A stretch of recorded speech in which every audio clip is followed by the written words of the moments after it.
The world has changed so fast in such a short space of time.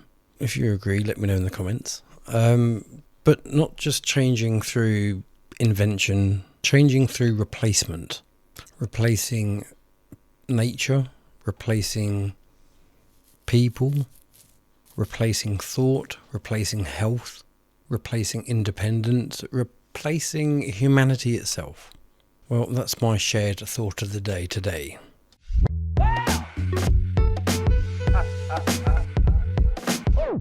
Yes, hello, welcome to the channel. This is I, Chris, with a K. I hope everyone's well. So I was chatting with my friend Robbie, as I do, and this is something that we also discussed with regards to replacing, well, copywriting humans, basically. A conversation that raised a darker theory as to where humanity is heading.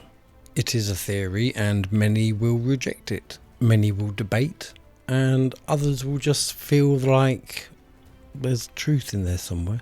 And the idea is this, that the human form has been copied. Machines are being designed in our image. Artificial intelligence is being designed to imitate our minds. Automation is replacing hands. Synthetic systems are replacing the natural world. And while this happens, humans themselves are being weakened. That contrast is what makes this theory rather unsettling.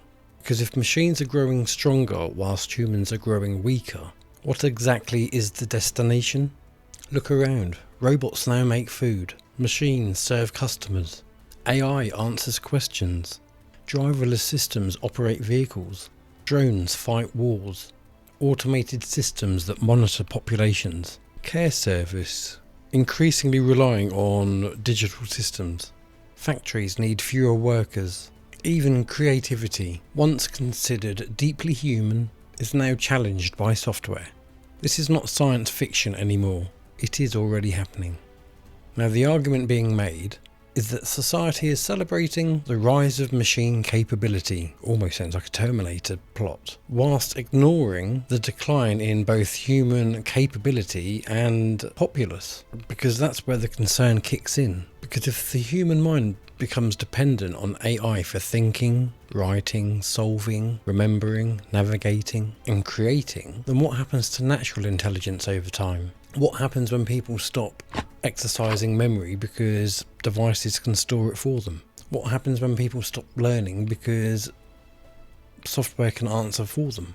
What happens when people stop building because systems generate for them? What happens when people stop questioning because algorithms feed their reality? A muscle unused becomes weak. So could the same happen to the mind? And that's one of the core warnings. The human brain may not be replaced overnight, but it can be functionally outsourced bit by bit, piece by piece. And once thought has become outsourced, influence becomes easier than ever before. Then there's the body. Another part of our theory claims the human respiratory system is under attack. The skies are constantly watched by people who notice what's happening above them. Tails, long-tailed, streaky tails from aircraft, and then asking the question, what's up there and what's coming back down here? Some say it's condensation, sometimes it is. They're called contrails.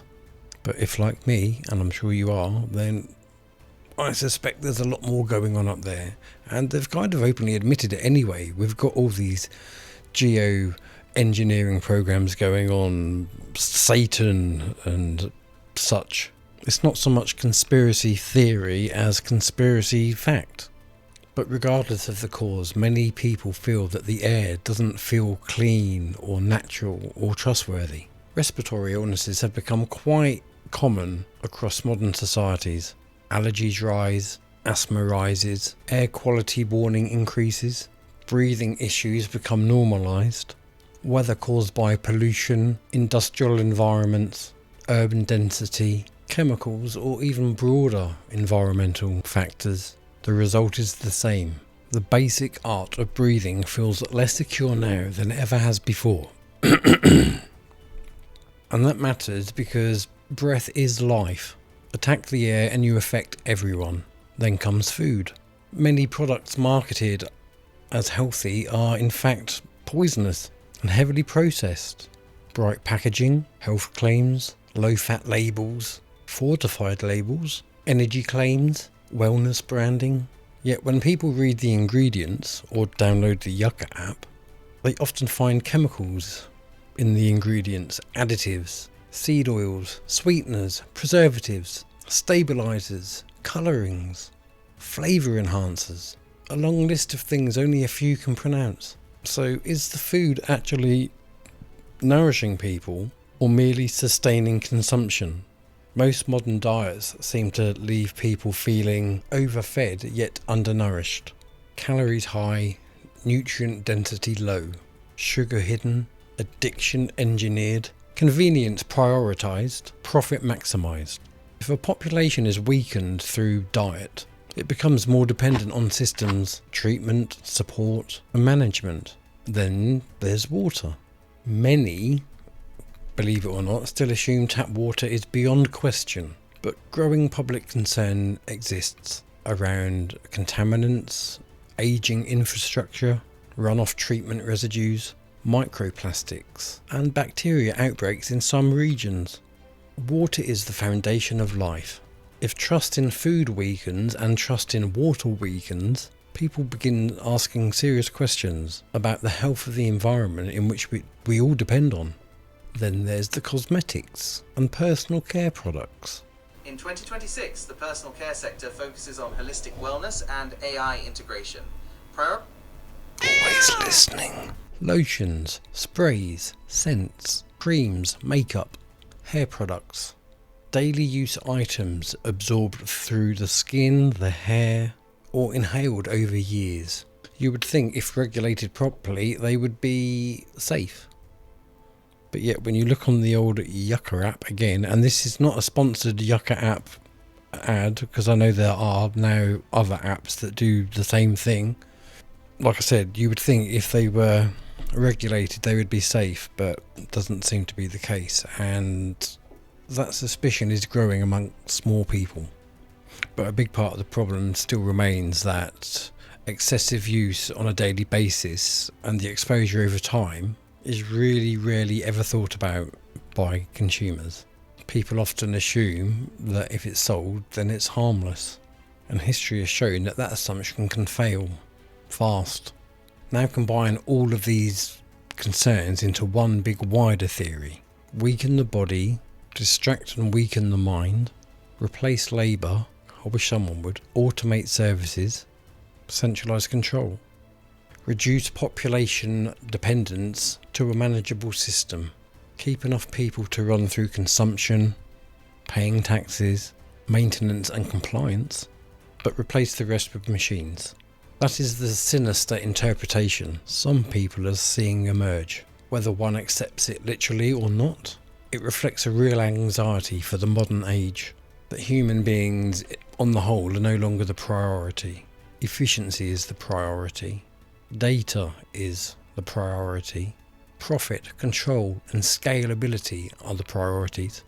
And where do the climate policies come into this? Climate change is increasingly used to justify rapid structural change, more restrictions, more taxation, more monitoring, more behavioural controls, more central planning, more forced transitions. Again, environmental stewardship is one thing, but many fear that the issue can be fast-tracked as a mechanism to push systems that might otherwise face resistance. Digital tracking, travel limits, energy rationing, consumption scoring, smart cities, permission-based living. Whether that fear is justified or exaggerated, it exists because trust has been severely damaged. And once trust breaks, every policy becomes suspect. But the larger philosophical debate remains. If humanity is being nudged towards dependency while machines are being advanced to autonomy, then where does that leave the ordinary men and women? What is their role? Consumer? User? Data source?